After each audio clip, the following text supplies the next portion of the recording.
బైబిల్లో వచ్చి మార్కు రాసిన సువార్త 9వ అధ్యాయం 29వ వాక్యం. అందుకు ఆయన ప్రార్థన వలననే గాని మరి దేని వలనైనను ఈ విధమైనది వదిలిపోవుట అసాధ్యమని వారితో చెప్పాను. హల్లెలూయా. ఒకసారి యేసుక్రీస్తు శిష్యులు యేసుక్రీస్తు దగ్గరికి వచ్చి, అయ్యా నువ్వు ప్రార్థన చేస్తుంటే రోగాలు పోతున్నాయి, నువ్వు ప్రార్థన చేస్తుంటే స్వస్థతలు జరుగుతున్నాయి, నువ్వు కనుక గద్దిస్తే సాతానే వారిపోతుంది ఒక మనిషిలోది, మరి మేం చేస్తుంటే ఎందుకు వెళ్ళట్లా, ఎందుకు పోవట్లా, రోగాలు ఎందుకు స్వస్థపరచబడట్లా, కారణం ఏంటి అంటే యేసయ్య వాళ్ళకు ఒక మంచి సూత్రం నేర్పించాడు. ఏంటంటే అందుకే చాలా స్పష్టంగా చాలా వివరించి చెప్పాడు యేసయ్య, ప్రార్థన వలననే కానీ మరి దేని వలనైనను ఈ విధమైనది వదిలిపోవట అసాధ్యం అని చెప్పాడు. హల్లెలూయా. చాలా స్పష్టంగా ఇక వేరే ఆప్షన్ లేదన్నట్టు చెప్పాడు. ఏంటంటే ప్రార్థన ఒక్కటే, ప్రార్థన వలననే తప్ప మరి దేని వలన కూడా ఈ విధమైనది వదిలిపోవట అసాధ్యము. అసాధ్యం అంటే ఏంటి? ఇక వేరే ఛాన్స్ లేదు, ఇక వేరే మార్గము లేదు, అసాధ్యం ఇక అంతే. జాగ్రత్త వినండి ఒకసారి, ఎందుకు ప్రార్థన వలనే అన్నాడు. ఈరోజు చాలా జాగ్రత్తగా గమనించండి. కుటుంబంలో చాలా మంది చాలా రకాలైనటువంటి ఇబ్బందులతో ముందుకు వెళ్తూ ఉంటారు. అనారోగ్యాలు కానీ, ఆర్థిక సమస్యలు కానీ, కుటుంబ సమస్యలు కానీ, కోర్టు సమస్యలు కానీ, రకరకాలుగా అనేక సమస్యలు గుండా వెళ్తూ ఉంటారు. అయితే దాంట్లో నుంచి ఎలా బయటపడాలో, దాని నుంచి ఎలా బయటకు రావాలో చాలా మందికి కూడా తెలియదు. ఇప్పటికీ చాలా మంది మందిరానికి వెళ్తారు, ఆదివారం వెళ్తారు, వస్తారు, చర్చికి వెళ్తారు, వస్తారు, కానీ ఎలా ఈ సమస్య నుంచి ఎలా బయటపడాలి, ఎలా బయటకు రావాలి అర్థం కాక మొత్తం హృదయంలో గలిబిలైపోతూ సతమతం అయిపోతూ ఉంటారు. శిష్యులు కూడా ఇదే గలిబిలి. అయ్యా నువ్వు చేస్తే అద్భుతాలు జరుగుతున్నాయి, నువ్వు ప్రార్థన చేస్తే దయ్యాలు వెళ్ళిపోతున్నాయి, మేం చేస్తే ఎట్లా? యేసయ్య అన్నాడు, నేను రాత్రంతా కొండ మీదకి వెళ్ళి ఏం చేస్తున్నాను చెప్పండి గట్టిగా, ప్రార్థన చేస్తున్నాను. ప్రార్థన వలననే దేవుడు ఒకే ఒక్క ఆన్సర్ ఇస్తున్నాడు. ఈరోజు ఏ సమస్యతో మీరు వచ్చారో, ఏ బాధతో వచ్చారో, ఏ కన్నీరుతో వచ్చారో నాకు తెలియదు, కానీ నేను ఒక మాట చెప్పనా, దాని నుంచి మీరు బయటపడాలంటే ఒక్కటే ఒక్క మార్గం, ప్రార్థన వలననే. హల్లెలూయా, ప్రైజ్ ది లార్డ్. ఏమంటే వాక్యం మనం చదువుతున్నాం అనుకోండి, దేవుని వాక్యం మనతో మాట్లాడుతుంది, దేవుని వాక్యం మనతో మాట్లాడు. కానీ ప్రార్థన చేస్తే మనము దేవునితో మాట్లాడతాం. Praise the Lord. మళ్ళీ చెప్తున్నాను, చాలా జాగ్రత్తగా గమనించండి. బైబిల్ మనం చదువుతుంటే, దేవుని వాక్యం మనం చదువుతుంటే, దేవుని వాక్యం మనతో మాట్లాడుతుంది. కానీ ప్రార్థన మనం దేవునితో మాట్లాడతాం. Praise the Lord. హల్లెలూయా. మన సమస్యలు, మనకున్న అవసరాలు, లేకపోతే మన ఆత్మీయ జీవిత విషయాల్లో భౌతికంగా ఏది మన జీవితంలో జరగాలో అది మనం దేవునితో చెప్పడమే ప్రార్థన. హల్లెలూయా. చూడండి, ప్రార్థన వలననే.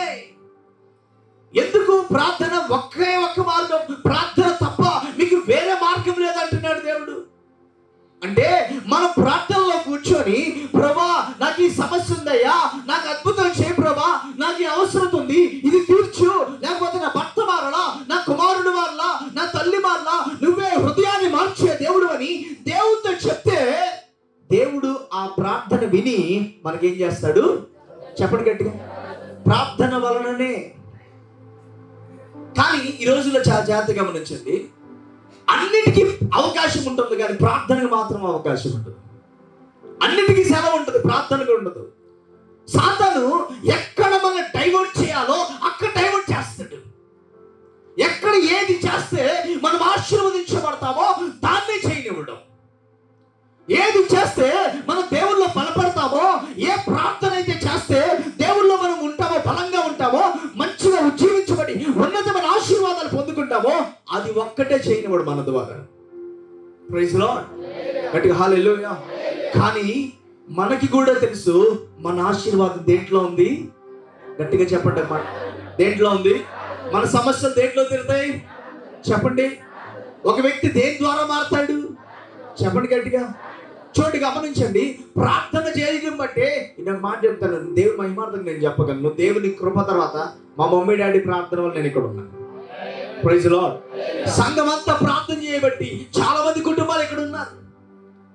ప్రార్థన ఒక వ్యక్తి హృదయాన్ని మార్చింది. ప్రార్థన ఒక వ్యక్తిని ఉన్నతమైన స్థానంలో ప్రార్థన ఒక వ్యక్తిని గొప్ప స్థితిలో పెట్టింది. ప్రార్థన బలహీనులను బలపరిచింది. ప్రార్థన ఉన్నతమైన కార్యాలకు వెళ్ళి నడిపిస్తుంది. హల్లెలూయా, praise the Lord.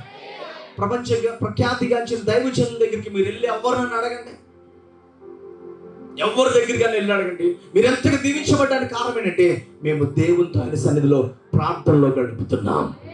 Praise the lord. ఆయన మమ్మల్ని ఆశీర్వదిస్తున్నాడు. హల్లెలూయా. చాలా మందికి అన్నిటికీ సమయం ఉంటుంది, ప్రార్థనకి మాత్రమే. సాతానికి తెలుసు మనం ప్రార్థన చేస్తే ఖచ్చితంగా దేవుని ఆశీర్వాదాలు పొందుకుంటామని, మనం విడిపించబడిపోతాం తెలిసి ఆ ఒక్కటి చేయనివ్వడు.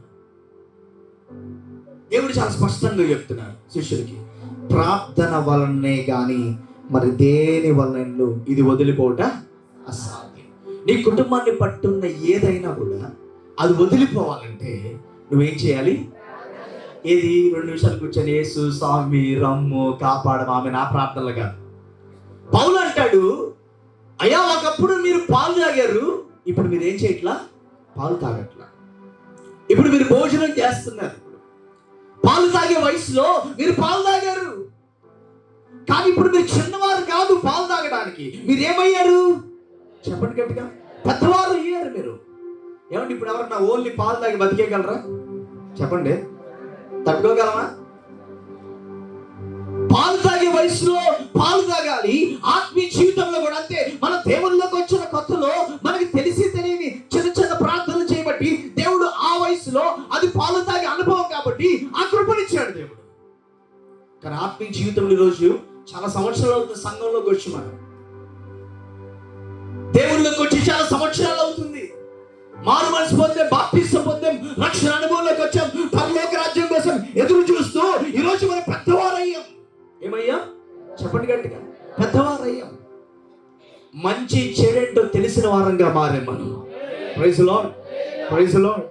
మంచి ఏంటో చెడేంటో మనకు అర్థమవుతుంది, మన వయసుకి అర్థమవుతుంది, మన హృదయానికి అర్థమవుతున్నప్పుడు మనం చిన్నవారం కాదు, మనం చాలా పెద్దవాళ్ళయ్యాం ఆత్మీయతలో. ఈరోజు నువ్వు ఇంకా పాలు తాగే ప్రార్థనలు కాదు చేయాల్సింది, పెద్దవానిగా ప్రార్థన చేయాలి. Praise the Lord, praise the Lord. చూడండి, గమనించండి ఒకసారి. చిన్నప్పుడు పాలు తాగే వయసులో ఏది చేసినా, పిల్లలు ఏది చేసినా మనం ముచ్చటగా ఉంటుంది. ఉంటుందా ఉంటుందా చెప్పండి? వాళ్ళు ఏం చేసినా ముచ్చటగా ఉంటుంది. వాళ్ళు ఇంకోళ్ళు కొట్టినా నవ్వుతాం మనం. వాళ్ళు వచ్చి మన లాగి చెంప మీద పాట్ మనం కొట్టినా మనం నవ్వుకుంటాం. అదే పెద్ద ఇంత కొడితే చెప్పండి, తిరిగి ఒక్క మాట అన్న ఖచ్చితంగా ఎలా పెద్ద చిన్న లేదా నీకు అంటామన్నమా? చెప్పండి. మరి దేవుళ్ళలో పెద్దవారు అయ్యాం కాబట్టి ఈరోజు మనం ప్రార్థన చిన్నప్పుడు దేవుళ్ళలోకి వచ్చిన కొత్తలో ఆత్మీయతలో భక్తులు చిన్న చిన్న ప్రార్థనలు చేసాం, అప్పుడు అది వేరు. కానీ ఇప్పుడు పెద్దవారం అయ్యాం ఆత్మీయతలు. హల్లెలూయా, ప్రైజ్ ది లార్డ్. ఇప్పుడు మన ప్రార్థన కూడా ఎలా ఉండాలి? గట్టిగా ఆ మాట రావట్లేదు చూసారా? పెద్దగా ఉండాలి. ప్రార్థనలో కూడా అంట లోతులోకి వెళ్ళాలంట. ఎలాగా చెప్పండి గట్టిగా? ప్రార్థనలో కూడా ఎలా వెళ్ళాలి? చూడండి, మీకు ఎప్పుడన్నా ఈ అనుభవం ఉంటుంది అనుకుంటాను నేను. ప్రార్థనలో కూర్చున్న వెంటనే ఏ మనిషి పూర్తిగా దేవుని కంట్రోల్లోకి వెళ్ళలేడు ఒక 10 నిమిషాలు, పావు గంట. ఎందుకంటే మన లోకంలో తిరిగి పనులు చేసుకొని వాళ్ళతో మాట్లాడి వీళ్ళతో మాట్లాడి జర్నీ చేసి వచ్చి మోకాళ్ళు వేస్తే మన మైండ్ త్వరగా కాన్సన్ట్రేట్ చేయలేదు ప్రార్థనలో. మనం దేవుని కంట్రోల్లోకి వెళ్ళడానికి, పరిశుద్ధాత్మ నడిపింపులోకి వెళ్ళడానికి కనీసం ఒక పావు గంట 20 నిమిషాలన్నా పట్టింది. బయట పరిస్థితి అన్ని మర్చిపోయి దేవుళ్ళకి పూర్తిగా మన మనస్సు కేంద్రీకరించడానికి, మన మనస్సు దేవుని వైపు తిరగడానికి, మన మనస్సు దేవుని వైపు రావడానికి, ప్రార్థనతో దేవునితో కనెక్ట్ అవ్వడానికి కనీసం ఒక 15-20 మినిట్స్ పట్టింది. 15-20 నిమిషాలు పట్టింది. చాలా మంది 15 నిమిషాల లోపే ఆమెను లేచిపోతారు ప్రార్థన. అప్పుడు వీళ్ళు దేవునితో ఏమవ్వలేరు, కనెక్ట్ అవ్వలేరు. యాక్చువల్గా కొన్ని స్విచ్ ఆన్ చేయగానే కనెక్ట్ అవుతుంది ఫ్యాన్, కానీ ఏసీలు అలా కాదు. ఏసీ స్విచ్ చేసిన ఒక 2-3 నిమిషాలకు కానీ కనెక్ట్ అవ్వదు. మనం కూడా అలాంటి వాళ్ళం, ఏసీలు అంటే వాళ్ళం. మనం కూడా కనెక్ట్ అవ్వడానికి ఒక 10 మినిట్స్, కొంతమందికి 15 నిమిషాలు, కొంతమంది 20 నిమిషాలు అలా మోకాళ్ళ మీద ఉండి ఆ 15-20 నిమిషాలు దేవునితో కనెక్ట్ అవ్వడానికి మనకు పడుతున్నప్పుడు మన ప్రార్థన నుంచి వెంటనే ఏమవ్వకూడదు, లేచి వెళ్ళిపోకూడదు. ఎప్పుడైతే మనం అలాగే కూర్చొని ప్రభా సహాయం చేయవా, ఈరోజు నేను బలంగా ప్రార్థన చేయాలయ్యా, ఈరోజు నీ సహాయం నాకు కావాలి, ప్రార్థనలో నా మనస్సు నీ మీద కేంద్రీకరించడానికి, నా ఆలోచన నీ వైపు రావడానికి నాకు సహాయం చేయమంటే పరిశుద్ధాత్ముడు మనల్ని కంట్రోల్ చేసుకుంటాడంట. మనల్ని ఆయన కంట్రోల్లో తీసుకుంటాడు. తీసుకొని మన చేత ఆయన ప్రార్థన చేయిస్తాడు. ఆయన ప్రైజ్ ది లార్డ్. మన చేత ఆయన చెప్పండి ఆ అనుభవంలోకి వెళ్ళినప్పుడే, అలాంటి ప్రార్థన అనుభవంలోకి మనం వెళ్ళినప్పుడే దేవుని ఉన్నతమైన కార్యాలు మనం చూడగలం. హల్లెలూయా, హల్లెలూయా. ఆరాధనలో కొన్నిసార్లు మన కళ్ళు మూసుకున్న 10 నిమిషాలు మనకు గుర్తుండదు, తర్వాత మనకు గుర్తుండదు. అలాగే ప్రార్థనలో కూడా మనం అలాగ మోకాళ్ళు వేసి ఎవరితో అందుకనే యేసయ్య దగ్గర శిష్యులు అయ్యా మాకు ప్రార్థన నేర్పించు అంటే ఏమన్నా తెలుసా, నీవు ప్రార్థన చేయనప్పుడు నీ గదిలోనికి వెళ్ళి తలుపేసుకొని రహస్యమందున నీ తండ్రికి ఏం చేయి, తలుపేసుకొని అన్నారంటే కారణం ఏంటంటే పక్కన డిస్టర్బెన్స్ ఎక్కువ ఉండదు, వేరే ఆలోచన చెప్పండి చెప్పండి వేరే ఆలోచన ఉండదు. మన మనస్సు దేవుని వైపు పరిపూర్ణంగా మనం కేంద్రీకరించి ప్రార్థన చేయగలం. Praise the lord.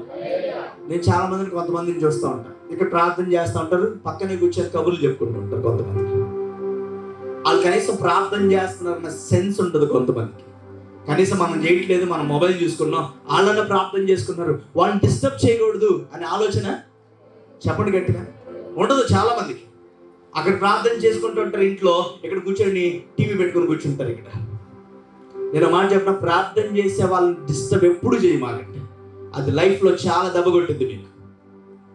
ప్రార్థన చేసే వాళ్ళ దగ్గర అవసరమైతే మీరు దూరంగా వెళ్ళి మనం ఎలాగ చేయట్లేదు కనీసం వాళ్ళన్న చేయనివ్వండి అని వాళ్ళని డిస్టర్బ్ చేయకుంటే వాళ్ళ ప్రార్థన మనకి సహాయంగా మారింది. ప్రైజ్ ది లార్డ్, హల్లెలూయా. చూడండి, ఇక్కడ యేసయ్య దగ్గరికి ఒక తండ్రి వచ్చాడు. ఏంటి ఈ తండ్రి ఎందుకు వచ్చాడు? చాలా జాగ్రత్తగా విందాం. ఒకసారి అదే 9వ అధ్యాయంలోకి వెళ్ళి 17వ వాక్యం చదువుదాం. ఒకసారి 9వ అధ్యాయం 17వ వాక్యం. జనసమూహంలో ఒకడు బోధకుడా మోగదయ్యము పట్టిన నా కుమారుని నీ యొద్దకు తీసుకొచ్చి చాలు. మళ్ళీ చదువుదాం. ఇక్కడ చూడండి, ఒక తండ్రి ఒక కొడుకుని, ఎవరినంట గట్టిగా కొడుకుని తర్వాత తీసుకొని యేసుక్రీస్తు దగ్గరికి వచ్చాడు. ఒక చిన్న కుమారుని తీసుకొని వచ్చి ఏమంటున్నాడు చూద్దాం ఒకసారి. బోధకుడా మోగదయ్యము పట్టిన నా కుమారుని. మోగదయ్యం ఏ దయ్యం అంట? మోగదయ్యం. మూగ అంటే మాట్లాడనివ్వకుండా చేసేసే ఒక సాతాను శక్తి పట్టేసిందయ్యా నా కుమారుణ్ణి, అందుకే నీ దగ్గర తీసుకొచ్చా. చాలా జాగ్రత్తగా గమనించండి, ఈ తండ్రి నిజంగా జ్ఞానవంతుడు. అటు ఇటు తెప్పకుండా, తాయెత్తులు కట్టే వాళ్ళ దగ్గరికి వీళ్ళ దగ్గర తెప్పకుండా నిజమైన రక్షకుడి దగ్గరికి, స్వస్థపరిచే దేవుని దగ్గర తీసుకొచ్చాడు. హల్లెలూయా. ఏ తండ్రి అయినా ఏ తల్లి అయినా మీ పిల్లల విషయంలో ఇలాంటి జ్ఞానం కలిగి ఉండండి. Praise the Lord. దేవుని దగ్గర పెట్టండి వాళ్ళని. వాళ్ళు ఏ బాధతో ఉన్నా, ఏ కష్టంతో ఉన్నా, ఏ ఇబ్బందితో ఉన్నా దేవుని పాదాల దగ్గర మాత్రమే చెప్పండి. ప్రాబ్లం ఎక్కడ వస్తుందంటే, ప్రార్థన అంటే మోకాళ్ళు వేయాలి చెయ్యాలి, కానీ అలాగే అది అక్కడికి వెళ్తే ఉంది 20 రూపాయలు ఇస్తే కట్టేస్తాడుగా, ఒక తాడు కట్టేస్తాడుగా. చూడండి, ప్రజలు ఇలాంటి వాటికి బాగా ఇష్టపడిపోతారు. సింపుల్ పని కదా అది. ప్రార్థన అంటే మనకు కష్టంగా. నేను మాట చెప్పనా, ఎప్పుడైతే మీరు మారు మనసు పొంది బాప్తిసం పొంది దేవుళ్ళలోకి వస్తారో, మీ పిల్లల విషయంలో చేసే ఆలోచన దేవునికి మహిమకరంగా ఉండాలి. Praise the Lord, praise the Lord. Yesayya దగ్గరికి ఒకసారి ఆయన పిల్లలు వస్తే కొంతమంది వారిని తీసుకోనంట, వారిని దగ్గర పెట్టుకొని వారిని ఆశీర్వదించాడంట. యేసయ్య ఏం చేశాడంట? నేను మాట చెప్పిన ఇక్కడ ఉన్న ప్రతి ఒక్కరు మీ పిల్లల్ని దేవుడు ఆశీర్వదించి మీకు ఇచ్చాడు. ఆమెను గట్టిగా చెప్తారని. Praise the Lord. ఏం చేసి ఇచ్చాడు మీకు? ఆయన ఆశీర్వదించి ఇచ్చాడు మీ పిల్లల్ని. ఆశీర్వాదం వారి మీద నిలబడాలంటే అది కోల్పోకూడదంటే, ఏ బాధ వచ్చినా, ఏది కావాలన్నా, ఏ సంతోషమైనా, ఏ ఇబ్బంది వచ్చినా ఆయన దగ్గర మాత్రమే మీ పిల్లలు ఉండాలి. Praise the Lord. ఎందుకు తెలుసా? ఆయన దగ్గరే సమస్తము గుప్తమైనవి, అన్ని ఆయన దగ్గర ఉన్నాయి. ఏది వారు పొందుకోవాలన్నా కూడా వారి దగ్గరే, దేవుని దగ్గరే. చెప్పండి గట్టిగా. చూడండి, ఈ తండ్రి చాలా జ్ఞానవంతుడు.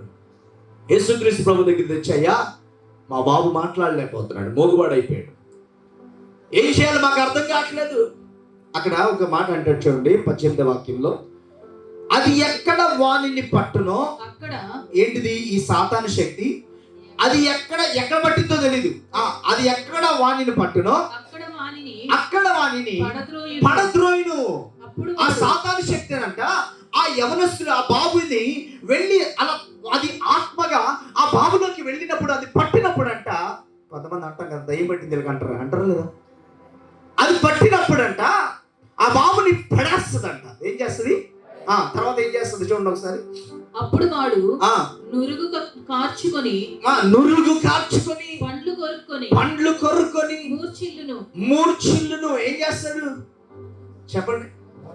నొర్రగా వస్తుందంట, పడిపోగానే ఏమొస్తుంది, నొర్రగా వస్తుంది. తర్వాత పండ్లు కొరుకుతాడంట ఆ పిల్లడు. నిజమే కదా. అలాంటి పరిస్థితి. ఇది ఒక మాటలో చెప్పాలంటే ఫిట్స్ రోగం లాంటిది. ఇదొక మాటలో చెప్పాలంటే మూర్ఛ రోగం అని చెప్పొచ్చు. ఇంగ్లీష్లో స్టైల్గా ఒక పేరు పెట్టారు, చికెన్ గునియా అని. ఏంటి చెప్పండి గట్టిగా. చికెన్ గునియా వస్తే ఏమొస్తుంది, కాళ్ళ నొప్పులు, జాయింట్ల నొప్పులు, అంతేనా? హలో, ఎంత స్టైల్గా పెట్టారు చికెన్ గునియా అని. దానికి అసలు పేరు ఏంటంటే కుక్కుడు రోగం. ఏంటిది చెప్పండి. పాతకాలంలో పిలిచేవాళ్ళు, పేరు బాగాలేదని పేరు మార్చారు అంతే. చూడండి, గమనించండి. ఇదేం చేస్తుందంటే వెళ్ళి ఒక వ్యక్తిని పడేస్తుందంట. ఇది పట్టినప్పుడు ఆ యవనస్తుడు ఆ బాబు ఏమైపోతాడంట, పడిపోతాడు. వెంటనే నోట్లోంచి నురుగు వస్తుంది, పండ్లు కొరుకుతాడు. అయ్యా కొన్నిసార్లు ఏమవుతుంది తెలుసా, అగ్ని దగ్గర నిలబడతాడు మా బాబు, అది వచ్చి పట్టింది, వాడు ఎక్కడ పడిపోతాడు, నీళ్ళ దగ్గరికి వెళ్ళి నిలబడతాడు. వెంటనే అదో చావరిచ్చింది, వెంటనే ఎక్కడ పడిపోతాడు చెప్పండి గట్టిగా, నీళ్ళలో పడిపోతాడు. అయ్యా ఎప్పుడు ఏమవుతుందో మాకు అర్థం కావట్లేదయ్యా. ఈ మోక్ష రోగం, ఈ ఫిట్స్ రోగం ఎప్పుడు ఇది ఏం చేస్తుందో తెలియట్లేదయ్యా. ఓ మాట చెప్పనా, ఎవరికన్నా ఈ ఫిట్స్ లాంటిది ఏదన్నా ఉంటే వారి కోసం బలంగా ప్రార్థన చేయించాలి. మీరేం చేయక్కర్లా, బలంగా ప్రార్థన చేయండి. చాలా స్పష్టంగా దేవుడు చాలా ఫిట్స్ వచ్చిన వాళ్ళు ఏం చేస్తారు, నొర్రగా కలుగుతారు. అవునా కదా? ఏం చేస్తారు, పళ్ళు చెప్పండి గట్టిగా, పళ్ళు కలుగుతారు. చాలా సింపుల్గా దేవుడు బైబిల్లో జవాబు ఇచ్చేస్తున్నాడు అక్కడ. అది పట్టినప్పుడు వాళ్ళు అలా చేస్తారు, అది ఆవరించినప్పుడు వారి నోట్లోంచి నొర్రగా కక్కుతారు, లేకపోతే పండ్లు కరుగుతారు. అయ్యా మా బాబు పరిస్థితి అదయ్యా. అక్కడ చూడండి యేసయ్య ఏమన్నారు చూడండి 19వ వాక్యం. అందుకైన 18వ వాక్యం కంప్లీట్ చేద్దాం ఒకసారి. ఎక్కడ వానిని పట్టునో అక్కడ వానిని పడద్రోయును. అప్పుడు వాడు నురుగు కార్చుకొని పండ్లు కొరుక్కొని మూర్ఛిల్లును. దానిని వెళ్ళగొట్టుడని నీ శిష్యులను అడిగితిని గాని. ఆ తండ్రి చెప్తున్నాడు చూడండి, నీ శిష్యుల దగ్గరికి వచ్చి అడిగా, అది వారి చేత కాలేదు, అది వారి వల్ల కాలేదని. చెప్పండి గట్టిగా. అంటే దాని అర్థం, ఇప్పుడు వాళ్ళు వచ్చి యేసయ్య దగ్గరికి, అయ్యా ఇందాక చదివాం కదా వాక్యం, అయ్యా నువ్వు ప్రార్థన చేయగానే అది వెళ్ళిపోయింది, బాబు స్వస్థపరచబడ్డాడు, మేము ప్రార్థన చేస్తే వెళ్ళాలా. ఆ తండ్రి చెప్పింది కరెక్టే. ఎందుకు, కారణం ఏంటి అంటే అక్కడ ఇప్పుడు చూడండి యేసయ్య ఏమంటున్నాడు చూడండి. అందుకైన విశ్వాసం లేని తరము వారులారా మీరెంత కాలము మీతో నుండును, ఎంతవరకు మిమ్మల్ని సహితును వానిని నా యొద్దకు తీసుకుని రండి. ఇప్పుడు చూడండి అన్నారు, విశ్వాసము లేని తరము వారులారా. అంటే శిష్యుని చూసి అన్నారు, విశ్వాసం నాతోనే ఉంటున్నారు, అద్భుతాలు చేస్తే చూస్తున్నారు, గొప్ప గొప్ప కార్యాలు చేస్తే చూస్తున్నారు, నాతోనే ఉంటున్నారు, నేనే దేవుడు అని చెప్తున్నారు, నా ద్వారా రక్షణ వచ్చింది అని చెప్తున్నారు, నా ద్వారానే దేవుడు వాక్యం చేత నడిపించబడుతున్నారు. కానీ మీలో విశ్వాసము లేకుండా ఈ తరములో మీరు జీవించేస్తున్నారని శిష్యుని చూసేసాడు. విశ్వాసం లేని తరము వారులారా, ఎందుకు మీకు విశ్వాసం ఉండట్లేదు? మీ బిడ్డలు నేను దీవించినా, మీకు సహాయం చేయనా, మీ సమస్య నుంచి నేను విడిపించినా, అది ఒకవేళ భర్తతో సమస్య అయినా, భార్యతో సమస్య అయినా, కోర్టు సమస్య అయినా, లేకపోతే ఏ సమస్య అయినా అది నేను తీర్చినా, మీరు ఎందుకు విశ్వాసము లేకుండా బ్రతుకుతున్నారు? ఒక మాటలో చెప్పనా, బలమైన విశ్వాసం ఉన్న వాళ్ళు బలముగా ప్రార్థన చేస్తారు. Praise Lord. నీలో ఎప్పుడు విశ్వాసం తగ్గిపోతుందో తెలుసా? ప్రార్థన తగ్గిపోయినప్పుడు విశ్వాసం తగ్గిపోద్ది. ప్రార్థన ఎప్పుడైతే తగ్గుతుందో, విశ్వాసం ఎప్పుడైతే తగ్గుతుందో, మనకి దేవుని మీద బాధ కలుగుతుంటుంది. దేవుడు ఇంకా నాకు అది చేయలే, ఇది చేయలే, నాకు అది చేయట్లేదు, దేవుడు ఇది చేయట్లేదు, నాకు అందరికి బాగానే చేస్తున్నాడు, నాకు మాత్రం చేయట్లేదు అనే మనస్సు ఫీలింగ్ ఎప్పుడు వస్తుంది తెలుసా? ప్రార్థన తగ్గిపోయి విశ్వాసం తగ్గిపోతే వస్తుంది. యేసే అన్నాడు, విశ్వాసము లేని తరము వారులారా. మనకు మరొక పేరేంటో చెప్పండి, గట్టిగా చెప్పండి. విశ్వాసులు. ఏంటి? పక్కన చేయొచ్చు విశ్వాసి అని చెప్పండి. ఏమంటారు మనల్ని? దేవుని పిల్లల్ని ఏమంటారు? ఎందుకంటారు తెలుసా? వీళ్ళలో ఏ భక్తిలో లేని విశ్వాసం వీళ్ళలో ఉంది అని విశ్వాసులు అంటారు. హల్లెలూయా, ప్రైజ్ ది లార్డ్. విశ్వాసము ద్వారా ఎన్నో పొందుకున్నారంట. మనం హెబ్రీయులకు రాసిన పత్రిక 11వ అధ్యాయంలో చూస్తే విశ్వాసుల పట్టిక విశ్వాసము ద్వారా రాజ్యములు జయించారంట. ఊరిని కాదండి బాబు, ఏంటిది చెప్పండి? విశ్వాసము ద్వారా రాజుల మీద యుద్ధాలు గెలిచారంట. విశ్వాసము ద్వారా దేవుడి పని నాకు చేశాడు, చేస్తాడు, చేయగల సమర్థుడని వాళ్ళు ఏం చేశారంట? విశ్వసించారంట. వాళ్ళు ఏమండి, ప్రతి దానికి మనం కదిలిపోకూడదు. ఏం చేయకూడదు చెప్పండి ఒకసారి? ఏం చేయకూడదు? ఏముండాలి మనకి? గట్టిగా గట్టిగా ఏదొచ్చిన దేవుడు నా పక్షాన ఉన్నాడు అని విశ్వసించగలగాలి. Praise the Lord. God is with me. నాతో దేవుడు ఉన్నాడు. చెప్పండి గట్టిగా. పక్కన చేయి చెప్పండి, నాతో దేవుడు ఉన్నాడు. నీతో దేవుడు ఉన్నాడని చెప్పండి. వాళ్ళ ముఖాల మీద చెయ్యిలా చూపించి దేవుడు నీతో ఉన్నాడని చెప్పండి. Praise the Lord. దేవుడు నీతో ఉన్నాడు. ఆమె చెప్పండి సంతోషంగా, సంతోషంగా. హల్లెలూయా. దేవుడు నీ పిల్లలతో ఉన్నాడు. నువ్వు వేరే మార్గాలు ఏం చూసుకోగల, నీ పక్షాన దేవుడు గొప్ప కార్యాలు చేయగల సమర్థుడు ఉన్నాడు. ఇంకొక దగ్గరికి వెళ్ళి నువ్వు చేయి చాచి అడగాల్సిన అవసరమే లేదు. ఒకే ఒక్కరి దగ్గర అన్ని ఉన్నాయి. హల్లెలూయా. పిల్లల చదువులా యేసయ్య దగ్గరికి వెళ్ళిపోవాలి. హల్లెలూయా. భర్త మారాలా? ఎక్కడికి వెళ్ళాలి? పిల్లలు మారాలా? పిల్లలు దీవించాలా? ఉన్నతమైన స్థితిలోకి రావాలా? పరిశుద్ధతలోకి రావాలా? ఉన్నతమైన కార్యాలంటే ఏదైనా కూడా ఆయన దగ్గర ఉన్నాయి. నువ్వు ఇంకొక మార్గం ఎత్తుకోవాల్సిన అవసరమే లేదు. ఇక అన్ని ఆయన దగ్గర ఉన్నాయంట. బైబిల్లో ఒక వాక్యం చెప్పండి, గుర్తుపెట్టుకోండి బాగా. క్రీస్తు యేసు నందున్న మహిమలో మీ ప్రతి అవసరము తీర్చబడుతుంది. ఇప్పుడు చూడండి, గమనించండి. ఇప్పుడు ఇవన్నీ ఇదొక గొప్ప క్రీస్తు యేసు మహిమ అనుకుంటే దీంట్లో అన్నీ ఉన్నాయి. ఇలాంటి ఆకులు ఉన్నాయి, రకరకాల ఆకులు, పండ్లు, అన్ని సమస్తం దీంట్లో ఉన్నాయి. నువ్వు ఏది కావాలన్నా ఆయన మహిమలో నుంచే పొందుకోవాలి.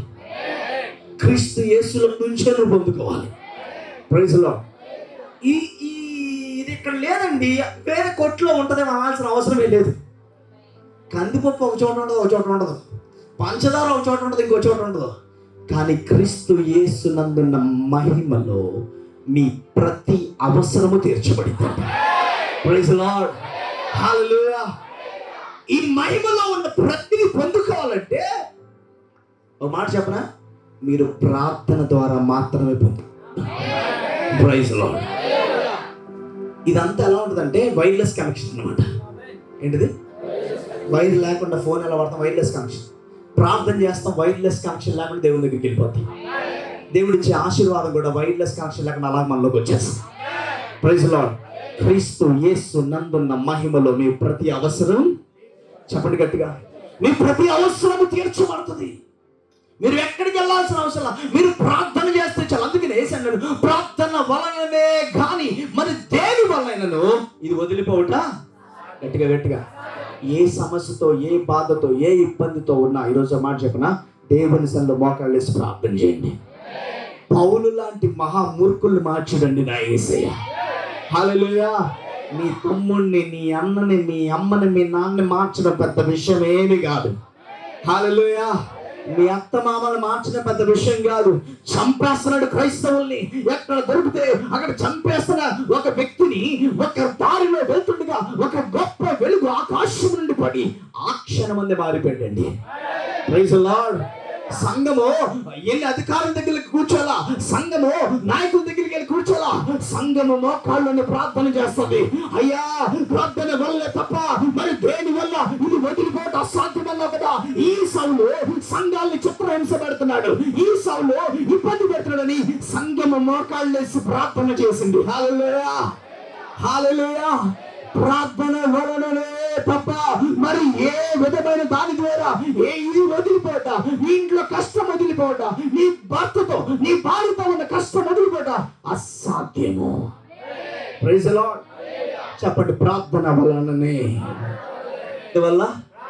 దేనివల్ల? దేనివల్ల? ఏది కావాలన్నా చెప్పండి గట్టిగా. ప్రమోషన్ రావాలన్నా, మంచి స్థితిలోకి వెళ్ళాలన్నా, ఏదైనా ప్రార్థనే. విశ్వాస జీవితంలో ప్రతి ఒక్కరూ దాంతో ఫిక్స్ అయిపోవాలి. Praise the Lord. ఇప్పుడు బలంగా ప్రార్థన వల్లే ప్రార్థనలు గట్టి గడిస్తే మన ఉపవాస ప్రార్థనకి ఎంతమంది వచ్చారండి? ఒకసారి ఆలోచిద్దాం. ఎన్ని ఉన్నాయో నెత్తి మీద సమస్యలు కదా, ఎన్ని ఉన్నాయి కదా. అది ప్రార్థన వలననే తప్ప దేని వల్ల వదిలిపోదు. తాగుతున్నావు, ఇష్టం లేదు తాగాలని, అది ఎలా వదిలించుకోవాలి అర్థం కావట్లా. ఒకే ఒక ఆన్సర్, ప్రార్థన చేసుకో. ప్రభా, నాకు దాని మీద విరక్తి పుట్టించేయ. నోటి మీద చేసుకొని ప్రార్థన చేసుకొని, ప్రభా, తాగుడు నాకు నా నోటిలోకి విరక్తి కలగాలయ్యా. ఒక బూతులు మాట్లాడుతున్నారా, చేయి పెట్టుకొని ప్రార్థన చేసుకొని, ప్రభా, నాకు అది ఇష్టం లేదయ్యా అలా మాట్లాడటం. అందరిని గౌరవించాలి, పద్ధతిగా మంచిగా మాట్లాడాలి. చేతి పెట్టుకొని ప్రార్థన చేసుకోండి, ప్రభా విడిపించండి. ఆ బీజము, ఆ వేర్లు తీసేస్తాడు దేవుడు. Praise the Lord. ఆ వేర్లు ఏం చేస్తాడు చెప్పండి గట్టిగా. నేను ఎప్పుడు మందిరంలో ఒక మాట చెప్తాను. మందిరంలో ఒక పని ఉందనుకోండి, జస్ట్ స్టేజ్ రెడీ చేయాలనుకోండి. కొంతమంది కేటాయించబడిన వాళ్ళు, నిర్ణయించబడిన వాళ్ళు ఉన్నారు. లేకపోతే ఎవరు లేకపోతే మిగతా వాళ్ళు వస్తున్నారు, చేస్తారు. వీళ్ళు కాకపోతే వాళ్ళు, వాళ్ళు కాకపోతే వాళ్ళు ఇంకొకళ్ళు చేస్తారు. కానీ ప్రార్థన మాత్రం నువ్వే చేయాలి. నీ భక్తి ఇంకొకరు చేయడానికి లేదు. ఉందా? చెప్పండి, చెప్పండి. ఇంకొకరు చేయడానికి లేదు. నీ భక్తి నువ్వే చేయాలి, నీ ప్రార్థన నువ్వే చేయాలి. ఆ చర్చి సంఘం అంతా ఉపవాసం ప్రార్థన చేస్తుంది కదా. నేను మాట చెప్పిన, అది కొత్త వారికి ఉపయోగపడుతుందండి. ఆ ప్రార్థన దేవుళ్ళో బలంగా ఎదిగిన వాళ్ళకి పని చేస్తుంది, చేయదని చెప్ప. సంఘ ప్రార్థన పని చేయదని చెప్పట్లా. నువ్వు కూడా వచ్చి కూర్చున్నప్పుడు, నువ్వు కూడా నోరు తెరిచి ప్రార్థన చేసినప్పుడు, దేవా నాకు సహాయం చేయవా అని అడిగినప్పుడు, అప్పుడు ఈ ప్రార్థన, నువ్వు చేసిన ప్రార్థన, సంఘ ప్రార్థన రెండు కలిసి పనిచేస్తాయి. అంతేగాని సంఘం అంతా చక్కగా ప్రార్థన చేస్తున్నా, నేను చక్కగా ఏదైనా చేసేసుకోవచ్చు, పనికి వెళ్ళిపోవచ్చు, చక్కగా నచ్చినట్టు ఉండొచ్చు అంటే ఆ ప్రార్థన దేవుడు ఆపుతాడు. అలాగే పని చేయదని చెప్పను, నువ్వు ప్రార్థన చేసే వరకు దాన్ని ఆపుతాడు ఆ కార్యాన్ని. శిష్యులు అద్భుతం చేయాలంటే చేసేసేవాళ్ళండి, కానీ వాళ్ళకి ఏమి లేదు, విశ్వాసం లేదు, ఇంకా ప్రార్థన అంతగా లేదు. యేసుక్రీస్తు ప్రార్థన చేస్తే వీళ్ళు ఏం చేస్తున్నారు? గట్టిగా గట్టిగా నిద్రపోతున్నారు వీళ్ళు. యేసుక్రీస్తు ప్రార్థన చేస్తున్నాడుగా, చాలే మా పక్షాన ఒక ఆయన ప్రార్థన చేసేవాడు ఉన్నాడు అనుకున్నారు. ప్రార్థన చేస్తుంటే ఏసే ప్రార్థన చేస్తే అద్భుతాలు జరుగుతున్నాయి, కానీ వీళ్ళు ప్రార్థన చేస్తుంటే ఏంటంటే వాళ్ళలో బలమైన ప్రార్థన లేదు. ఏసయ్య అప్పుడు అన్నాడు, మీలో విశ్వాసము లేదు. ఒక వాక్యంలోనేమో చూడండి, ఒక వాక్యంలోనే విశ్వాసం లేదంటున్నాడు ఏసయ్య. 19వ వాక్యంలో విశ్వాసం లేదన్నాడు. 29వ వాక్యంలోకి వచ్చేసరికి ఏం లేదన్నాడు? ప్రార్థన కూడా, చెప్పండి గట్టిగా, ప్రార్థన కూడా లేదు. మరి ఒకసారి ఆలోచిద్దాం. ఎవరన్నా ఒకవేళ సంఘం మా కోసం ప్రార్థన చేస్తుంది కదా, కాబట్టి మా కుటుంబాలు అన్నీ జరిగిపోతాయి మంచిగా అనుకున్న వాళ్ళకి చెప్తున్నా. కొత్తగా దేవునిలోకి వచ్చిన వాళ్ళకి తెలియదు కాబట్టి సంఘ ప్రార్థన దేవుడు విని అద్భుతం చేస్తాడు. కానీ జీవితాంతం ఆ ప్రార్థనే మాకు ఉపయోగపడిపోద్దానికి వచ్చేది. మీరు కూడా దేవునితో కనెక్ట్ అయ్యి బలమైన ప్రార్థన చేసుకోవాలి. Praise Lord, praise Lord. అప్పుడు మీతో పాటు ఒకరు 1000 మందిని తరుమును, ఇద్దరు 10,000 మందిని తరుముతారంట. Praise Lord. ఆ ఒక్కడే అక్కడ లేకపోతే ఇంకొకటి అక్కడ, ఇంకో ఇద్దరు ఎలా అవుతారు? ఆ ఒక్క వ్యక్తిగా నిలబడకపోతే ఇంకో వ్యక్తి కూడా ఏమైపోతాడు? ఒకడే అయిపోతాడు. అంతేనా? ఈ వ్యక్తి నిలబడితే ఇంకో వ్యక్తి నిలబడతానికి ఇద్దరు అవుతారు. ఒకసారి వస్తారు, త్వరగా రావాలి. ప్రవీణ్ ఉన్నాడండి. ప్రవీణ్ ఒక్కడే. ఈయన 1000 మందిని తరవగలడు. ఎంతమందిని? ఆ సత్తా ఉందండి. 1000 మందిని. ఇప్పుడు ఈయన 1000 మందే. ఇప్పుడు దేవుడి వాక్యం ఉంటుంది, ఇద్దరు కలిస్తే గట్టిగా 10,000 మందిని తరుగుతారు. ఇప్పుడు ఈ ఒక్కడుగానే ఈ లేడనుకోండి, నేనే నిలబడినా గట్టిగా ఒక్కడనే. అర్థమైందా? అందుకని మీరుగా నిలబడాలి. మీ ప్రార్థనతో సంఘ ప్రార్థన నిలబడినప్పుడే 10,000 కొలదిగా దీవించబడతారు. సౌలు 1000 కొలది, దావీదు 10,000 కొలదని. ఎందుకన్నా తెలుసా? దావీదు అందరు గొర్రెల కాపర్ల వలె వెళ్ళిపోయి కూర్చొని కబుర్లు చెప్పట్లా. ఈయన ప్రత్యేకించబడి అందరు గొర్రెల కాపర్లు అక్కడ మాట్లాడుకుంటుంటే రాజకీయాల గురించి, ఊర్ల గురించి, ఊర్లో జరుగుతున్న సంబరాల గురించి మాట్లాడుతుంటే దావీదు ఒక్కడే ఒక వీణ పట్టుకొని పక్కకు వచ్చి దేవుని స్తుతించడం ప్రారంభించాడు. ఒక్కడు 1000 మందిని తరిగితే దేవుడు వచ్చి ఆయన పక్షాన్ని నిలబడ్డాడు. ఒక్కడు 1000 మందిని తరిగితే ఇద్దరు 10,000 మందికి. సౌలుకు వచ్చిన గొప్ప బిరుదని తెలుసా? దావీదు. సౌలు 1000 కొలది, దావీదు ఎందుకు తెలుసా? దావీదు పక్షాన్ని ఎవరున్నారు? దేవుడు ఉన్నాడు. దేవుడు ఎందుకున్నాడంటే ఆయన దేవుని పక్షాన్ని నిలబడ్డాడు. నేను ఒక మాట చెప్పనా? దేవుడు మన పక్షాన నిలబడాలన్నా, సంఘ ప్రార్థన మనకు ఉపయోగపడాలన్నా ముందు ఎవరు నిలబడాలి? మనమే నిలబడాలి. మనం నిలబడితే ఆయన సహాయం చేయడానికి వస్తాడు. సంఘ ప్రార్థన వినాలని సహాయం చేయడానికి వస్తాడు. మనం నిలబడకుండా దేవుడు వచ్చి మన జీవితాలు అద్భుతాలు చేసేయాలి అనుకుంటే దేవుని కార్యాలు ఎప్పటికీ మనం చెప్పండి గట్టిగా ఏం చేయలేం, చూడాలి. ఇక్కడ ఈ తండ్రి యేసే దగ్గరికి వచ్చి, అయ్యా నా కొడుకు పరిస్థితి, అగో ఆ దయ్యం వచ్చి, ఆ సాతాను శక్తి వచ్చి వాడిని పట్టినప్పుడు వాడు నీళ్ళలో పడిపోతున్నాడు. ఎక్కడైతే అక్కడ ఏం చేస్తున్నాడు చెప్పండి? పడిపోతున్నాడు. మనం చాలా చోట్ల బస్ స్టాప్స్లో చాలా చోట్ల చూస్తుంటాం. ఫిట్స్ రాగానే వెంటనే గబు అందరూ వచ్చి తాళాలు చేతిలో పెట్టి వాళ్ళ పక్కన కూర్చోబెట్టి మనుషులు తాగించి వాళ్ళు ఎక్కడ పడిపోతారో వాళ్ళకి చెప్పండి గట్టిగా తెలీదు. వాళ్ళు ఎక్కడన్నా ఆఫీస్లోనే పడిపోవచ్చు, లేకపోతే ఇంట్లో వంట చేస్తానని పడిపోవచ్చు, ఎక్కడైనా పడిపోవచ్చు. చూడండి, అప్పుడు యేసయ్య వాళ్ళ శిష్యులను చూసి అరిచి వెంటనే అంటున్నారు, ఇప్పుడు ఆ బాబు నాది ఎందుకు? ఒకసారి చదువుదాం ఆ మాటను ఒకసారి. 19వ వాక్యం చూద్దాం. అందుకు ఆయన విశ్వాసం లేని తరము వారులారా, నేను ఎంతకాలము మీతో ఉంటాను, ఎంతవరకు మిమ్మల్ని సహింతును,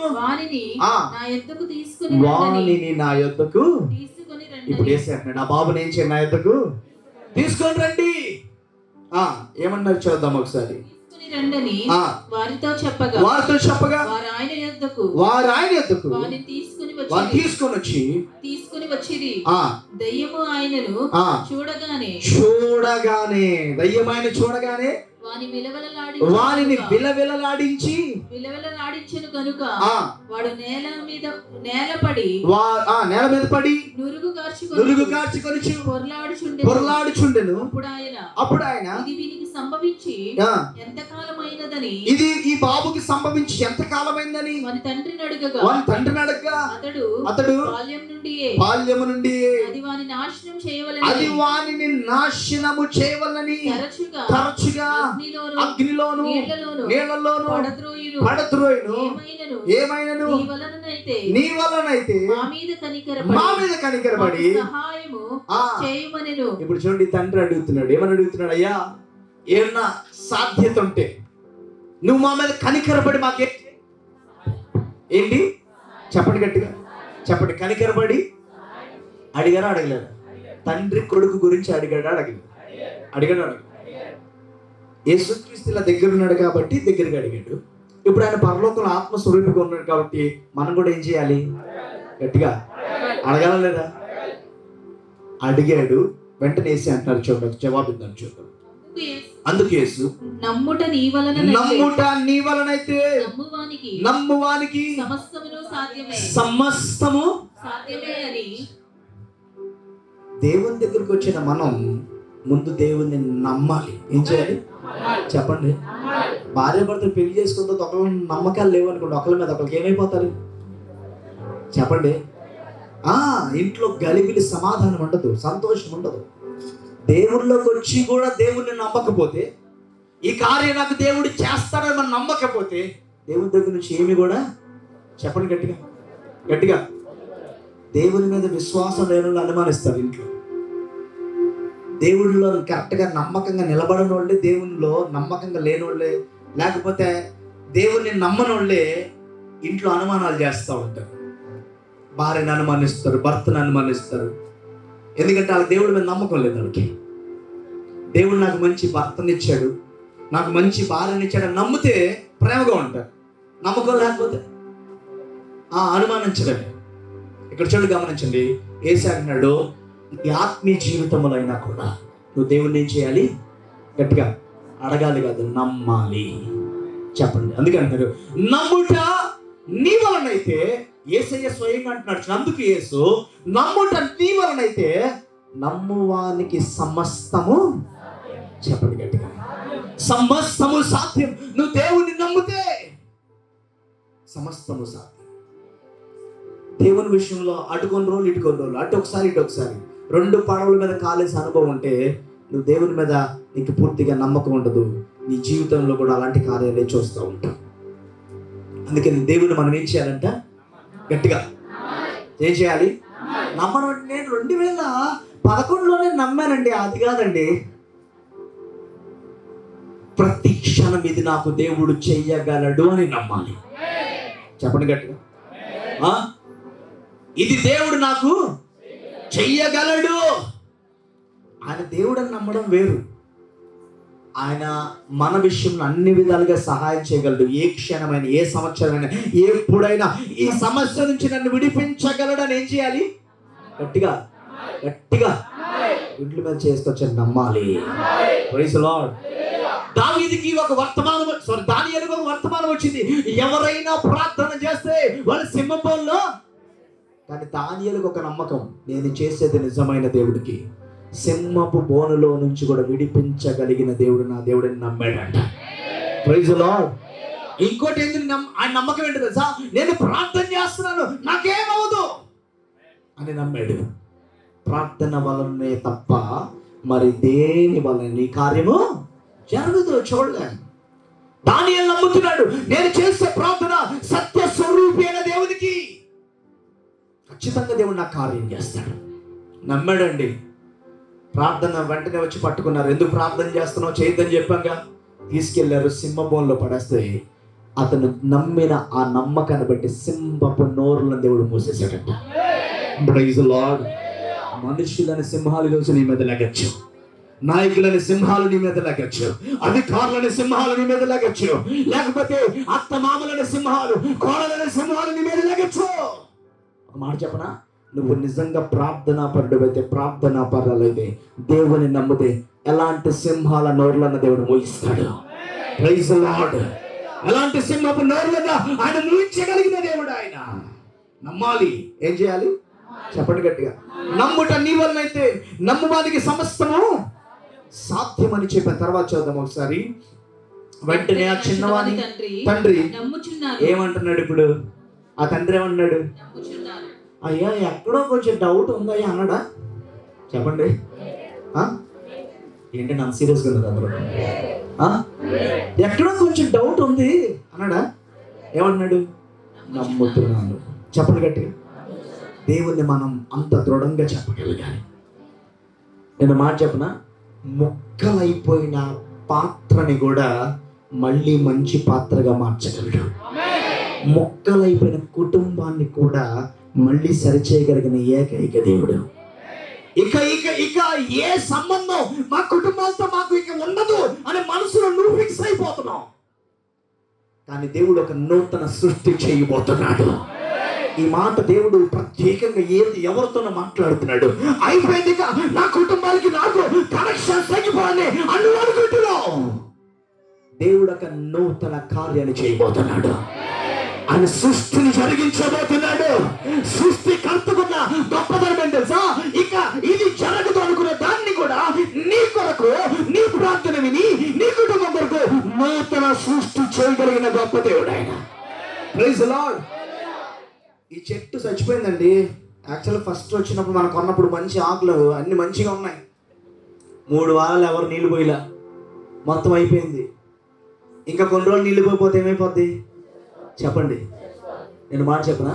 మొత్తం చచ్చిపోయినా నా దేవుని కొన్ని గొప్పతనం ఏంటి తెలుసా? ఇంకొక కొత్త వేరులో నుంచి చిగురు తెప్పించగలడు.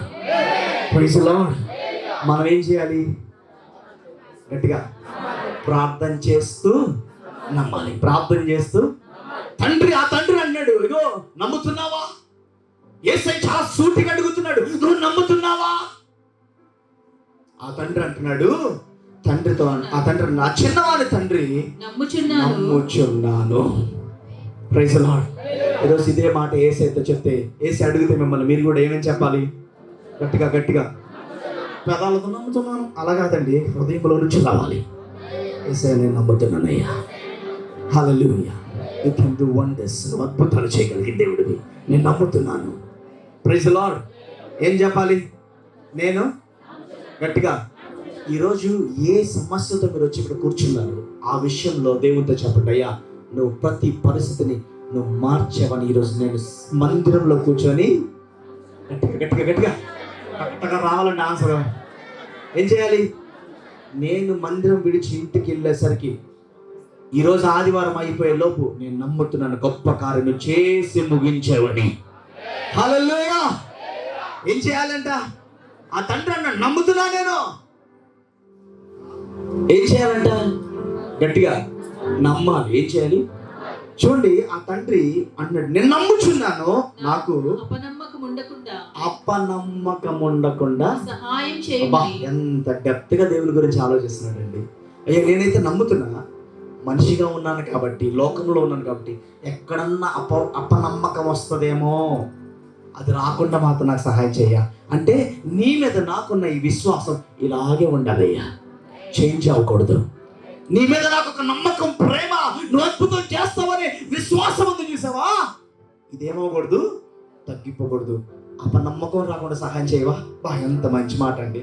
బైబిల్లో ఏ వ్యక్తి చెప్పని మాట ఈ మాట. అసలు నాలో అపనమ్మకం ఎవరినైతే, అయ్యా అద్భుతం చేస్తావు కదా చాలే, నా కొడుకు అద్భుతం చేస్తే చాలయ్యా, అదొకటి చాలు అంటారు. కానీ ఈయన కొడుకు గురించి కన్నా ఏమన్నా తెలుసా, ఆయనలో ఉన్న విశ్వాసంలో ఎక్కడ అపనమ్మకం రాకుండా చేయవా. మామూలుగా లోకస్తులు అయితే మామూలుగా అయితే ఏమంటారు, ఏదో రకంగా బాగు చేయ నా కొడుకుని, చాలా చాలు నాకు, నీకు రుణపడి ఉంటాం, ఈ పిచ్చి పిచ్చి మాట్లాడిని అంటారు. ఆత్మీయంగా ఆలోచించే వాళ్ళు మాత్రమే ఇలా మాట్లాడతారు. నాలో అవిశ్వాసం రాకుండా, నాలో అపనమ్మకం రాకుండా సహాయం చేయవా. అపనమ్మకం రాకుండా సహాయం చేయవా. ఎంత మంచి మాట అండి ఈ మాట. అది చూడండి, ఏమంటారు చూద్దాం ఒకసారి. అపనమ్మకము రాకుండా సహాయం చేయమని బిగ్గరగా ఎలా చెప్పాడంట? ఎలాగా? ఎంత దేవుని మీద విశ్వాసం, నమ్మకం, ప్రేమ అంటే మాట చెప్పగలరు. బిగ్గరగా చెప్తున్నాడు, అయ్యా నాకు అవిశ్వాసం రానివ్వదయ్యా, నిన్ను నుంచి కానీ, నీ ప్రేమ నుంచి కానీ, నీ విశ్వాసం నుంచి కానీ, లేకపోతే ఈ సంఘం నుంచి కానీ మేము బయటికి వెళ్ళిపోకుండా ఆత్మీయ జీవితం నుంచి అయ్యా నాకు సహాయం చేయని బిగ్గరగా చెప్పండి. గట్టిగా కొడుకుని బాగు చేయని బిగ్గరగా అరిసాడా? చెప్పండి. మన ప్రార్థనలో ఉండాల్సిన ప్రార్థన ఇదే. ఒక ఆమె బంగారం పోయిందంట ఇంట్లో ఏం పోయింది? బంగారం పోతే ఆ రోజు నుంచి ఆ ప్రార్థన అంతా ఏంటో తెలుసా? ఏమో బంగారం దొరకాలి, బంగారం దొరకాలి, బంగారం దొరకాలి, బంగారం దొరకాలి. దేవుడు అన్నాడంట, నీకు బంగారం మీద అతి ప్రేమ ఎక్కువైంది కాబట్టి తీసేసా, మళ్ళీ దానికోసం ప్రార్థన చేస్తావేంటి? దేవుడు లేడు, సంఘం లేదు, బంగారం బంగారం బంగారం. భర్త దగ్గరికి వెళ్తుంట, పోయిన సంవత్సరం బంగారం గురించి, ఈ సంవత్సరం బంగారం గురించావా? ఎప్పుడు ఇదే గొడవ ఇంట్లో. నీకు అతి ప్రేమ ఎక్కువైందంటే అది తీసేస్తా, దాని గురించి ప్రార్థన చేయి. మాకు నీ ఆత్మీయతను బలంగా నిలబడాలని ప్రార్థన చేయి. Praise the Lord. దేవుళ్ళు నమ్మకంగా నిలబడాలని ప్రార్థన చేయి. అయ్యా నాకు అపనమ్మకం రానివ్వద్దయ్యా, నీ మీద విశ్వాసం ఎక్కడ తగ్గిపోకూడదయ్యా, నాకు సహాయం చేయమని బిగ్గరగా కేకలేస్తాడంట. చూద్దాం ఒకసారి ఆ మాట చూద్దాం. జనులు గుంపు కూడి తన యొద్దకు పరిగెత్తుకొని వచ్చి యేసు చూచి మూగమైన చెవిటి దయ్యమా. ఇప్పుడు ఇక్కడ చూడండి, ఆయన ఆత్మీయత గురించి అన్ని యేసే విన్నాక ఆయనకి కుమారుడి మీద కన్నా ఆయనలో ఉన్న విశ్వాసం మీదే, దేవుని భయభక్తులు ఏందే, ఆయనకి నిజంగా దేవుని మీద నమ్మకం ఉందని అర్థమయ్యాక ఇప్పుడు వాళ్ళ బాబు గురించి ఏం చేస్తున్నాడు, మాట్లాడుతున్నాడు. కుటుంబంలో అద్భుతం జరగాలి జరగాలి జరగాలి జరగాలి జరగాలి కాదు, ముందు ఆత్మీయత స్టాండర్డ్స్, ఆత్మీయ స్టాండర్డ్స్ ఎలా ఉన్నాయి, దేవుళ్ళు మీరు ఎలా ఉన్నారు, దేవుడు మీ ముందు నిలబడినప్పుడు, మీ ముందుకు వచ్చినప్పుడు దేవుడు ఆయన ముందు మాట్లాడే ధైర్యం నీకుందా? రేపు మధ్యాకాశానికి వేసి వస్తే ఎత్తపడతావా నువ్వు? ఇది ఆలోచించండి ముందు, అప్పుడు మిగతావన్నీ. గవర్నమెంట్ నుంచి ఇంకా డబ్బు రాలేదు, అందరికి విడిపోయింది, అయ్యా మాకు పడలేదు, అయ్యా ఇది కాదు, నీకు పడదు. ఎందుకు తెలుసు, నీకు ఆపాడు దేవుడు. నువ్వు వాటి మీదే మనసు ఉంది కదా నీకు. మరి నువ్వు దేవుని వైపు, దేవా నీ వైపు తిరుగుతున్నావు, నువ్వు సహాయం చేయి అనే స్వభావం లేనప్పుడు నీకేది రానివ్వడు. మాట చెప్పనా, దాని మీద కాదు మన మనస్సు. ఇక్కడ చూడు, నా తండ్రి అయ్యా నీ మీద నాకు అపనమ్మకం రానివ్వకయ్యా, నీ మీద విశ్వాసం నాకు ఎప్పుడు తగ్గిపోకూడదు అయ్యా.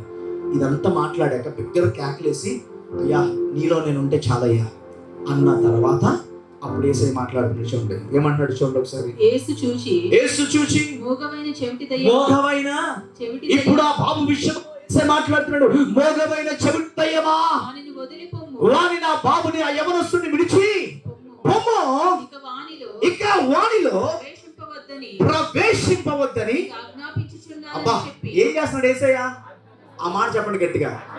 నీ ఇంటి విషయములు ఆజ్ఞాపించాలి దేవుడు అంటే నువ్వు దేవుళ్ళ బలంగా నిలబడాలి. హల్లెలూయా. చూడండి, గాలి సముద్రం మొత్తం పడవని ఓ గజగజలాడిస్తుంటే యేసయ్య ఓడలో నిలబడి గాలిని చూసి గద్దించాడంట, సముద్రాన్ని చూసి నిమ్మలమైపోమని ఆజ్ఞాపించాడు ఆయన. ఇక మీదట, అక్కడ ఒక మాట అంటున్నాడు యేసయ్య, ఇక మీదట మళ్ళీ ఇంట్లోకి ఏం చేయకూడదు. చెప్పండి గట్టిగా. ఒక మాట చెప్పనా, నీ పిల్లలు యేసయ్య చేయి పట్టుకొని ఆయన పక్కన బలంగా నిలబడాలంటే నీ ఆత్మీయ జీవితం కూడా ఈ తండ్రి వలె అయ్యా నీ మీద నాకు అపనమ్మకం కలగకూడదు, నా విశ్వాసం నీలో గొప్పగా ఉండాలి, ఉన్నతమైన స్థితిలో నా భక్తి జీవితం ఉండాలని నీ ప్రార్థన అయ్యిందా?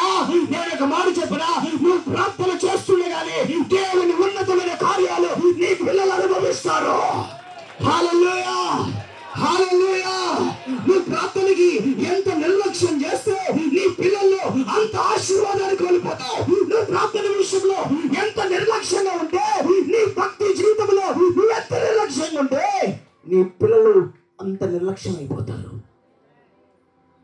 ఈ తండ్రి చూడండి, కొడుకు గురించి మాట్లాడలా, నీలో ఎక్కడ అపనమ్మకం నాకు రాని మాకయ్యా. ఇదంతా మ్యాటర్ అంతా సెటిల్ అయ్యాకే వేసే అసలు మ్యాటర్లోకి వచ్చాడు. నీ మ్యాటర్ పూర్తిగా సెటిల్ అయ్యాకే నీ కుటుంబ విషయంలో దేవుడు బాధ్యత తీసుకుంటాడు. చూడండి గమనించండి. ఇప్పుడు ఆ బాబు లేచాడు, ఏసే పక్కన చేయి పట్టుకొని నిలబడ్డాడు. ఏసే చేయి పట్టుకొని లేపారు, చక్కగా నిలబడ్డాడంట. తర్వాత 28వ వాక్యం. ఆయన ఇంటి లోపలికి వెళ్ళిన తర్వాత ఆయన శిష్యులు మేమెందుకు ఆ దయ్యం వెళ్ళగొట్టలేకపోతే నీకన్నా ముందు చెప్పండి, నీకన్నా ముందు మా దగ్గరికి వచ్చాడు, కానీ మేమే చేయలేకపోయినా ఒప్పుకున్నారండి. అదే ఈ 22, 23లో అయితే వాళ్ళకన్నా ముందు మా దగ్గరికి వచ్చారండి అండి. ఆయన దగ్గరికి వెళ్ళక ముందు మా దగ్గరికి వచ్చారు, కానీ ఇలా చెప్పలేదని శిష్యులు. అయ్యా నీ దగ్గరికి అన్న ముందు మా దగ్గరికి ఆ తండ్రి బాబుని తీసుకొని వచ్చాడు, మేము ఎందుకు ఆ పని చేయలేకపోయాం. ఏసే అప్పుడు అంటున్నాడు చూడండి, ప్రార్థన వలననే గాని మరి దేని వలనైనను వదిలిపోవుట అక్కడ ప్రార్థన వలన అన్న దగ్గర ఒక 2 అని ఉంది, నెంబర్ ఉందా? ఇక్కడ కింద ఫుట్ నోట్ లో 2లో చూడండి ఏమనుంది, ఉపవాసం వల్లనే. ఎస్, ఉపవాసము వల్లనే. ఒక మాట చెప్తాను, ఈ ప్రసంగం నేను సిద్ధపడి వచ్చింది కాదు, ఎవరిని ఉద్దేశించి చెప్తుంది కూడా కాదు, అనుకొని ప్లాన్ చేసి చెప్పింది కూడా కాదు. ప్రార్థన విలువేంటో మీకు అర్థమవులు దేవుడు సూటిగా మాట్లాడుతున్నాడు. ఉపవాస ప్రార్థన విలువేంటో మీకు అర్థమవులు దేవుడు సూటిగా మాట్లాడుతున్నాడు. ఇక్కడ కూర్చున్న ప్రతి ఒక్కరు మీకు అన్నిటికీ టైం ఉంటుంది, ప్రార్థన దగ్గరికి వచ్చేసరికి ఈ టైం ఉంటుంది, అన్నిటికీ సెలవులు దొరుకుతాయి. ఉపవాస ప్రార్థన సెలవు దొరకట్లేదంటే దాని అర్థం తెలుసా? సాతాను నిన్ను అది చేయనివ్వట్ల. అది చేస్తే నువ్వు దీవించబడతావు, వాడికి తెలుసు. ఆ ఉపవాస ప్రార్థన నువ్వు చేస్తే నీ కుటుంబం ఉన్నత స్థితిలోకి మారిద్దని తెలుసు. మీరు గమనించండి, ఎన్ని ఉపవాస ప్రార్థన ద్వారా ఎన్ని అద్భుతాలు మన సంఘంలో, ఎన్ని ఆన్లైన్ ప్రేయర్స్ ద్వారా ఎన్నెన్ని అద్భుతాలు సంఘంలో. ఈరోజు ఇలా ఉన్నాం దేవుని కృప తర్వాత ఆ ప్రార్థన బట్టి ఇలా ఉన్నాం. ప్రైజ్లో ఎన్ని సమస్యలు సంఘం మీదకి వచ్చినాయి, ఎన్ని స్థలాలు మారాం మనం. ఇవన్నీ జయించామంటే దేవుని కృప తర్వాత ప్రార్థన వల్ల ఉన్నాయి. ప్రైజ్లో మనకి ఇక్కడ ఎవరు లేరు నాయకులు మన పక్షాన్ని నిలబడడానికి. అధికారులు ఎవరు? ఇంకా డబ్బు కూడా ఏమీ లేదు. ఆ అధికారులు నాయకులు లేకపోతే డబ్బు ఉన్నా జయించేసేచ్చండి. కానీ అధికారులు లేరు, నాయకులు లేరు, డబ్బు లేదు, ఏమీ లేకపోయినా ఇక్కడ ఇంత జయించుకుంటా దేవుని కృపలు ఈ పరిచయం జరుగుతుందంటే దేవుని కృప తర్వాత ప్రార్థన వలననే. Praise the Lord. కింద రాస్తున్నమాట, ఉపవాస ప్రార్థన వలన తప్ప నీ ఇంట్లోది ఏది కూడా నిన్ను విడిచి వెళ్ళదు. నీ సమస్య నిన్ను విడిచి వెళ్ళదు. నీ ఇబ్బంది నిన్ను విడిచి, నీ అపవిత్రత నిన్ను విడిచి వెళ్ళదు. నువ్వు ఎప్పుడైతే నిజంగా ఒక సమర్పణ కలిగి మోకాళ్ళు వేసి ఉపవాస ప్రార్థనలు ఎప్పుడైతే కూర్చుంటావో ఆ రోజు ఉన్నతమైన కార్యాన్ని చూడగలం. ఇంకా మాట చెప్తాను చూడండి, ప్రార్థన వల్ల తప్ప వేరే మార్గం ఇక లేనే లేదు. నేను చెప్తున్నమాట కాదు, దేశే చెప్తున్నమాట. ప్రార్థన వలననే కానీ మరి దేని వలననైనను, ఏంటంట చెప్పండి గట్టిగా, మరి దేని వల్ల కూడా ఇది ఈరోజు భయంకర అనారోగ్యం దాటి వచ్చి నువ్వు కూర్చున్నావంటే, స్వస్థత వచ్చి కూర్చున్నావు, ఆరోగ్యంతో వచ్చి కూర్చున్నావంటే దేవుని కృప ద్వారా, ప్రార్థన ద్వారా తప్ప మరి దేని వలన కూడా కాదు. ఇన్ని జయించుకుంటూ వస్తాం దేవుని కృప తర్వాత ఏంటి చెప్పండి, చెప్పండి గట్టిగా చెప్పండి. ప్రార్థన వల్ల తప్ప మీ ఇంట్లో సమస్య వేరే దేని ద్వారా పోదు. గవర్నమెంట్ ఇచ్చే లోన్ల ద్వారా పోదు, గవర్నమెంట్ ఇచ్చేటువంటి ఏ ఆర్థిక సహాయం ద్వారా పోదు. ఇంట్లో సమస్య పోయి సమాధానంతో, ఆరోగ్యంతో, సంతోషంగా ఉండాలంటే నువ్వు చేయాల్సింది ఉపవాస ప్రార్థనలలో గడపాలి, ప్రార్థనతో గడపాలి. Praise Lord. ఆ ప్రార్థన ఎప్పుడైతే నీలో స్టార్ట్ అవుతుందో విశ్వాసం స్టార్ట్ అవుతుంది, దేవుని మీద నమ్మకం స్టార్ట్ అవుతుంది. ఆ నమ్మకం ద్వారా నువ్వు ఎన్నో రాజ్యాన్ని కూడా జయించవచ్చు, అనారోగ్యాల నుంచి విడిపించబడవచ్చు, స్వస్థత పొందుకోవచ్చు, కుటుంబం ఉన్నత స్థితిలో ఉంటుంది. కాబట్టి ప్రార్థనకి మొదటి ప్రాధాన్యత ఇవ్వండి. ఏంటిది చెప్పండి గట్టిగా చెప్పండి. డబ్బు మీద బాగా పిచ్చిన వాళ్ళు ప్రార్థన మీద ఆలోచన ఉండదు తెలుసా. డబ్బు మీద బాగా పిచ్చిన వాళ్ళకి ప్రార్థన చేయాలనిపించదు. రాగానే సాయంత్రం రాగానే లెక్కలు చూసుకోవడం, పడుకోవడం, ప్రార్థన చేయాలనిపించదు. ఈరోజు వాక్యం మనం గమనిద్దామా? నీ టైం ఒక టైం, నీ ప్రార్థన టైం నీకు ప్రత్యేకంగా ఉండాలి. ఇప్పుడు అన్నం తినడానికి ఒక టైం ఉంది, పనికి ఒక టైం ఉంది, ప్రయాణానికి ఒక టైం ఉంది, ఇంటికి తిరిగి రావడానికి ఒక ప్రయాణం, ఒక పని, అన్ని టైం ఉంది. ప్రార్థనకి నీకు టైం లేకపోతే దేవుడు ఎలాంటి కార్యాలు చేస్తాడు? ఎలా చేస్తాడు కార్యాలు చెప్పండి ఒకసారి. ఈరోజు నీ పక్షాన్ని ఎన్నో ప్రణాళికలు కలిగి ఉన్నాడు. నువ్వు ప్రార్థనలో గడి ఈ సంవత్సరం ఒక తీర్మానం చేసుకో, ప్రభా ఉపవాస ప్రార్థన నేను వ్యక్తిగతంగా చేసుకుంటాను, అలాగే నా ఇంట్లో కూడా లేకపోతే మందిరంలో ఉపవాస ప్రార్థనలో నేను ఉంటానని ఒక తీర్మానం చేసుకొని ఒక సమర్పణ కలిగి దేవుని సన్నిధిలో ఉండండి. ఈ ప్రార్థన వల్ల 2023 ముగిసేలోపు ఉన్నతమైన వాగ్దానం మనం నెరవేర్చుకోబోతున్నాం. హల్లెలూయా. యెహోవా మీకు నేడు కలిగించే రక్షణ మీరు ఓరక నిలుచుండి చూడండి. ఇప్పుడు చూసిన ఐగుప్తుని మీరు మరి ఎన్నడూను, ప్రైజ్ లార్డ్, ఎన్నడూ చూడకూడదంటే మీరేం చేయాలి చెప్పండి గట్టిగా. ప్రార్థన. ఏ ప్రార్థన? పాలు తాగే వాళ్ళ ప్రార్థన, ఉపవాస ప్రార్థన. చిన్నపిల్లలకి ఎక్కువ ఎవరు ఉపవాసాలు ఉంచరు, పాలు తాగే వాళ్ళకి ఎప్పుడు ఉపవాసాలు ఉంచుతారా చెప్పండి. అమ్మ ఈరోజు ఉపవాస ప్రార్థన, నీకు ఈరోజు పాలే వల్లే అంటారు ఎవరన్నా చెప్పండి. ఎవరు అన్నారు కదా? మనం పాలు తాగే వాళ్ళకి కాదు, ఆ వయసు నుంచి ఆత్మీయతలో కూడా ఎప్పుడో తెలుసుకున్నాం, చాలా తెలుసుకున్నాం, చాలా బయటకు వచ్చాం. పాలు తాగే వారి లాగే కాదు మన భక్తులు ఉండాల్సింది, మన ప్రార్థన ఉండాల్సింది పెద్దవారి వాళ్ళే ఉండాలి. Praise Lord. మందిర విషయంలో మనం మాట్లాడే విషయంలో, దేవుని విషయంలో మనం మాట్లాడే విషయంలో, మన ఆలోచనలు, మన మాటలు పెద్దవారి వల్లే ఉండాలి. ఎలా ఉండాలి? చిన్నపిల్లలు పద్దాకు చమా అమ్మాయి కొట్టాడు అంటారంట చెప్పండి. అమ్మా అక్కడికి వెళ్ళిందమ్మా, టీచర్ల దగ్గరికి వెళ్ళి చెప్తారండి. పాప టీచర్లు నిజంగా దండం పెట్టచ్చు. వాళ్ళకి ఉదయం 9 గంటల నుంచి 4 గంటల వరకు ఉండే టీచర్ల దగ్గరే, తల్లిదండ్రుల దగ్గర ఉంటారు పిల్లలు. తక్కువ తక్కువ టైం, వీళ్ళిద్దరు లేచి స్నానం చేసి పంపించేస్తారు. రాత్రి రాగానే కొంచెం చదివిస్తారు, భోజనం పెడతారు, పడుకోబెడతారు. పాపం తినేదంతా ఎవరు నీ పిల్లలు చెప్పండి. వాళ్ళకి వస్తాయండి కంప్లైంట్లు. అమ్మా సార్ మిస్ ఇడికిచ్చాడు మిస్, అన్న పెన్సిల్ తీసుకున్నాడు మిస్. చిన్నప్పుడు అండి ఆ మాటలు. పెద్దతో చెప్తామా? కాలేజ్కి వచ్చి డిగ్రీకి వస్తా, సార్ నా పెన్సిల్ తీసేసారు సార్ ఇటు అంటామా? చెప్పండి చెప్పండి అంటారా ఎవరన్నా? మీరు ఏమన్నా చదువుకున్న వాళ్ళు, డిగ్రీలు చదివిన వాళ్ళు, ఇంటర్ చదివిన వాళ్ళు వెళ్ళి సార్ నా పెన్సిల్ తీసేసారు సార్ అన్నారా? ఆనందం వాళ్ళు ఒక చూపు చూస్తారు. నువ్వు ఇంకా చిన్నపిల్లవాడు అది కాలేజ్కి వచ్చావా అంటారా? చెప్పండి అంటారా? చూపులోనే అర్థమైపోద్ది, అనక్కర్లా, ఆ చూపులోనే అర్థమైపోద్ది. సంఘం విషయంలో, దేవుని విషయంలో కూడా మన మాటలు కూడా, మన విశ్వాసపు మాటలు కూడా, మన ప్రార్థన చేసుకొని మాట్లాడే మాటలు కూడా పెద్దవిగా ఉండాలి. Praise Lord. ఎలా ఉండాలి? పెద్దవిగా. పాలు తాగే వరకు కాదు. దేవుడు మనం దీవించాడు, రక్షణ కృపనిచ్చాడు. ఈరోజు ఆయన పిల్లలుగా పెరుగుతున్నాం. మన ప్రార్థన కూడా పెద్దవారి ప్రార్థన వలె ఉండునుగాక. తల్ల వచ్చి మోకాళ్ళేసి ప్రార్థన చేసుకుందాం. అందరం కూడా మోకరించి ప్రార్థన చేసుకుందాం.